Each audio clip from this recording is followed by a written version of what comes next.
আসসালামু আলাইকুম।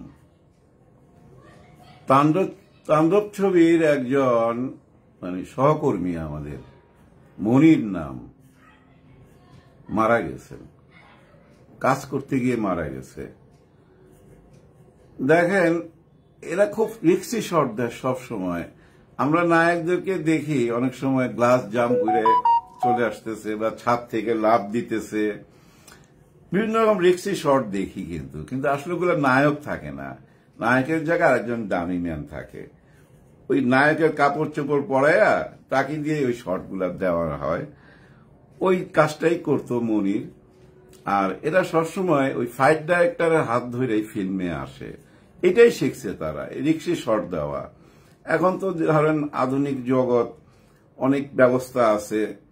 আগের কালে আমরা আগে যখন এই ধরনের শট নিতাম তখন কি করা হইতো জানেন?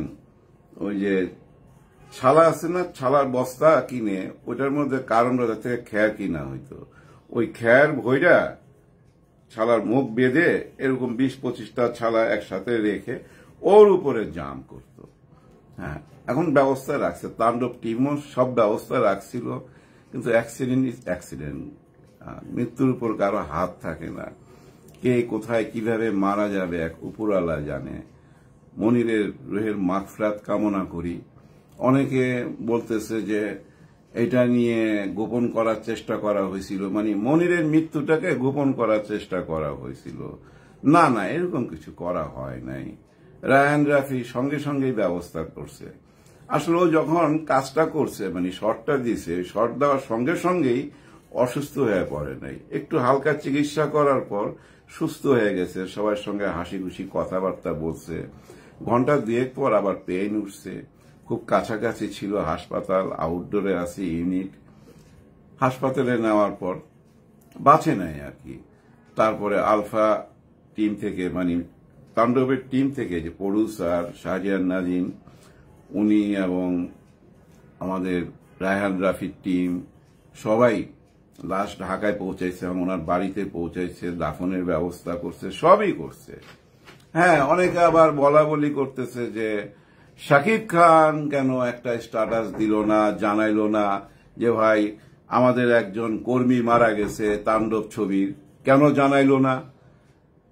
ভাই জানাবে, শাকিব খান হেল্পও করছে, জানেন, শাকিব খান হেল্পও করছে, কিন্তু এটা জানাইবার মতো হয়তো ওই ব্যবস্থাটা করে নাই কেন জানি না।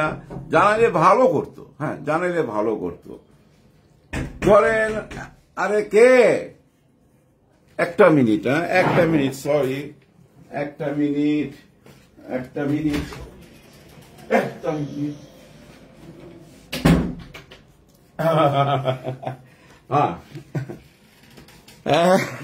যাই হোক, আমারই বাচ্চা, ও বুঝতে পারে নাই আমি ক্যামেরার সামনে, ভয়ে দৌড় দিছে, বুঝছেন। ও দৌড়টা দেখে হাসি পেয়ে গেল। যাই হোক, একটা কষ্টের কথা শেয়ার করতেছিলাম। এরকম হয়, বুঝছেন, এর আগেও বুঝছেন এরকম ঘটনা ঘটছে। আর শাকিব খান এইসব ব্যাপারে খুবই স্পর্শকাতর। ও কিন্তু ব্যবস্থা করে, কিন্তু প্রকাশ করে না। সব দিক থেকেই ব্যবস্থা করে, টাকা পয়সাও দেয়, আল্লাহ ওকে দিছে, দিবে না কেন? ও দুই হাত খুইলাই দেয়, কিন্তু এটা আমার নিজের চোখের দেখা। প্রকাশটা নাই, আওয়াজ দেয় না আর কি। যাই হোক, এবার আসি একটু অন্য ধরনের খবরে। এবার ঈদ, কোরবানি ঈদ কিন্তু খুব জমজমাট হবে।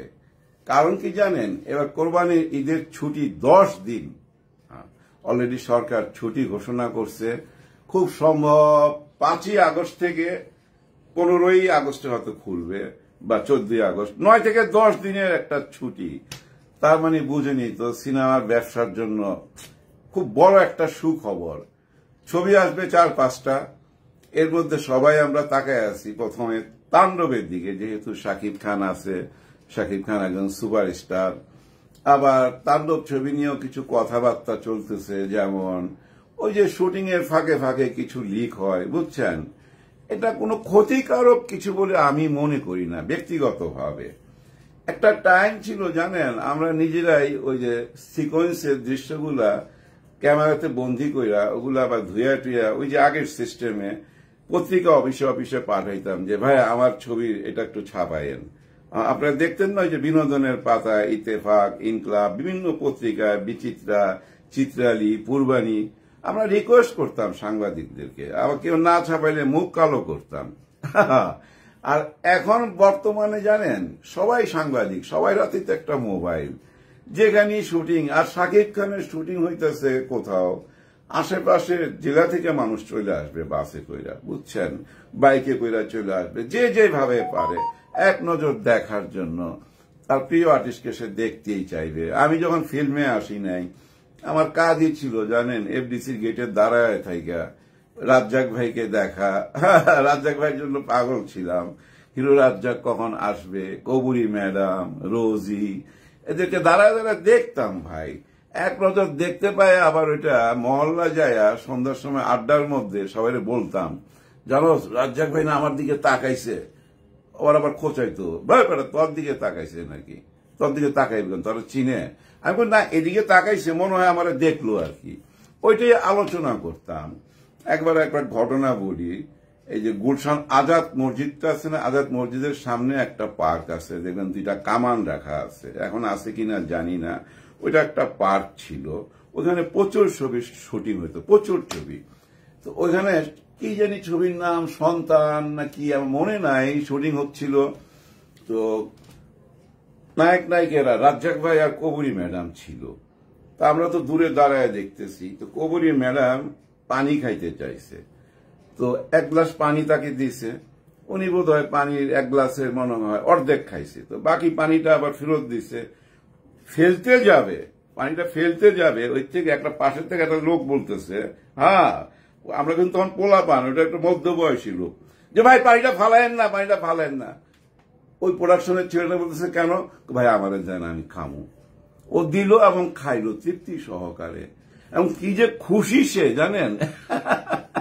এটাই ভালোবাসা, হ্যাঁ এটাই ভালোবাসা। ওই যে ঝুটা পানিটা খাইলো, সারা জীবন মনে রাখবে তো যে কবুরের মুখের পানি খাইছে। হ্যাঁ ওই যে আমি এখনো মনে রাখি, ওদিন বোধহয় রাজ্জাক ভাই আমার দিকেই তাকাইছিল, কারণ আমি খুব গাড়ির কাছে চলে গেছিলাম, কাছের কাছে। তখন তো আর ওই কালো পেপার টেপার দেওয়া থাকতো না, দেখা যাইতো সবকিছু। আমার মনে হইলে এইভাবে ঘুরা তাকাইছে আমার দিকে, ওইটা আমার আজও মনে আছে। 50 বছর হয়ে গেছে, তখন ওই ফিল্মে আসি নাই। তো ভালোবাসাটা এমনই। আর শাকিব খানকে যারা এক নজর দেখছে, আপনারা জানেন, যারা দেখছে ওরা বলবেন শাকিব খান কিন্তু পর্দার চেয়ে কিন্তু সামনাসামনি দেখতে সুন্দর, তাই না? অনেক সুন্দর। আর যেটা বলতেছিলাম তাণ্ডব ছবির, এই যে যেগুলো লিক হচ্ছে বিভিন্ন জায়গা থেকে, মানুষ শুটিং দেখতে যায়, দূর থেকে ক্যামেরাতে বন্দি করে নিজের মোবাইলে ছাড়তেছে, এগুলা সবই পাবলিসিটি, সব পাবলিসিটি ভাই। কোনো ক্ষতি হবে না, বিন্দু মাত্র ক্ষতি হবে না ছবির।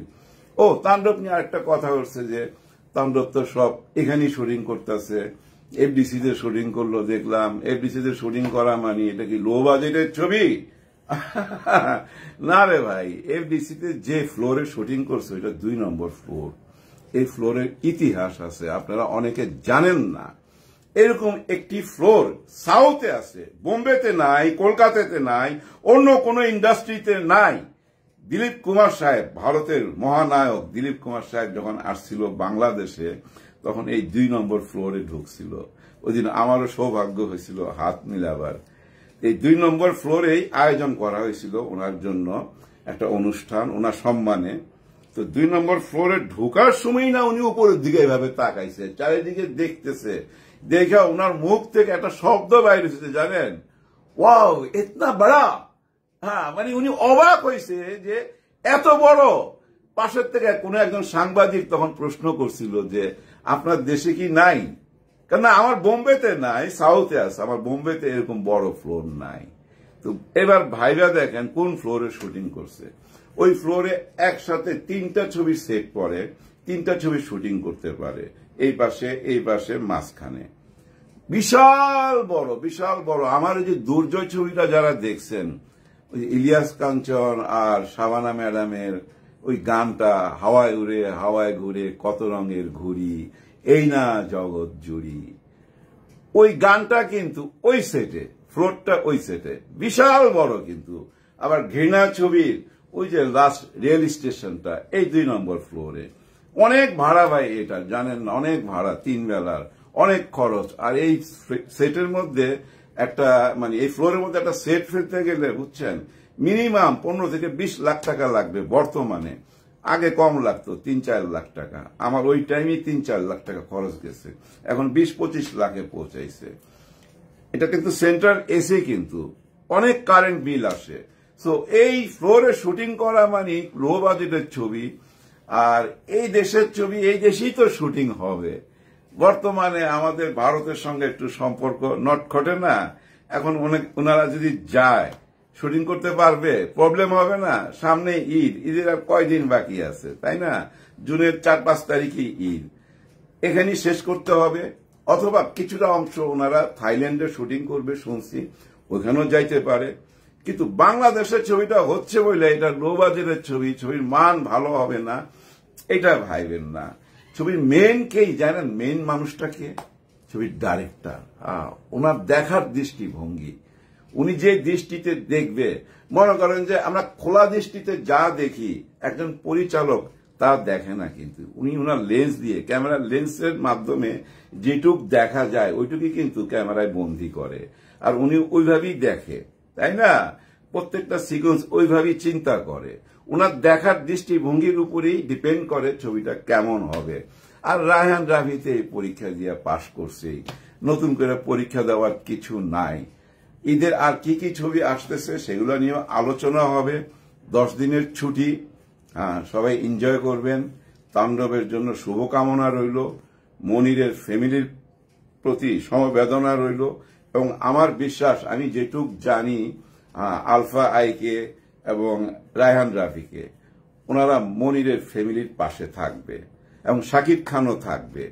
শাকিব খান একটা স্ট্যাটাস দিলে হয়তো ভালো হইতো, এই প্রশ্নটা উঠতো না যে ভাই ওইখানে যদি মনিরের জায়গায় অন্য কেউ মারা যাইতো, মনে করেন কোনো নায়ক মারা যেত বা কোনো নায়িকা মারা যাইত, আল্লাহ না করুক, যদি এরকম ঘটনা ঘটতো তাহলে কি শাকিব খান স্ট্যাটাস দিত না?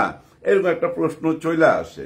আমার মনে হয় আমি কথা বলতেছি এর মধ্যে হয়তো দিয়েও ফেলছে, বাইরে আগেও দিছে, আমি জানি না, আমি সকাল পর্যন্ত দেখি নাই। যাই হোক, দোষ ধরলেই ধরা যায়, দোষ খুঁজলেই খোঁজা যায়, কিন্তু ওনারা কাজের মধ্যে আছে, কাজের সফলতা কামনা করি। সবার জন্য সবাই দোয়া করবেন। আল্লাহ হাফেজ।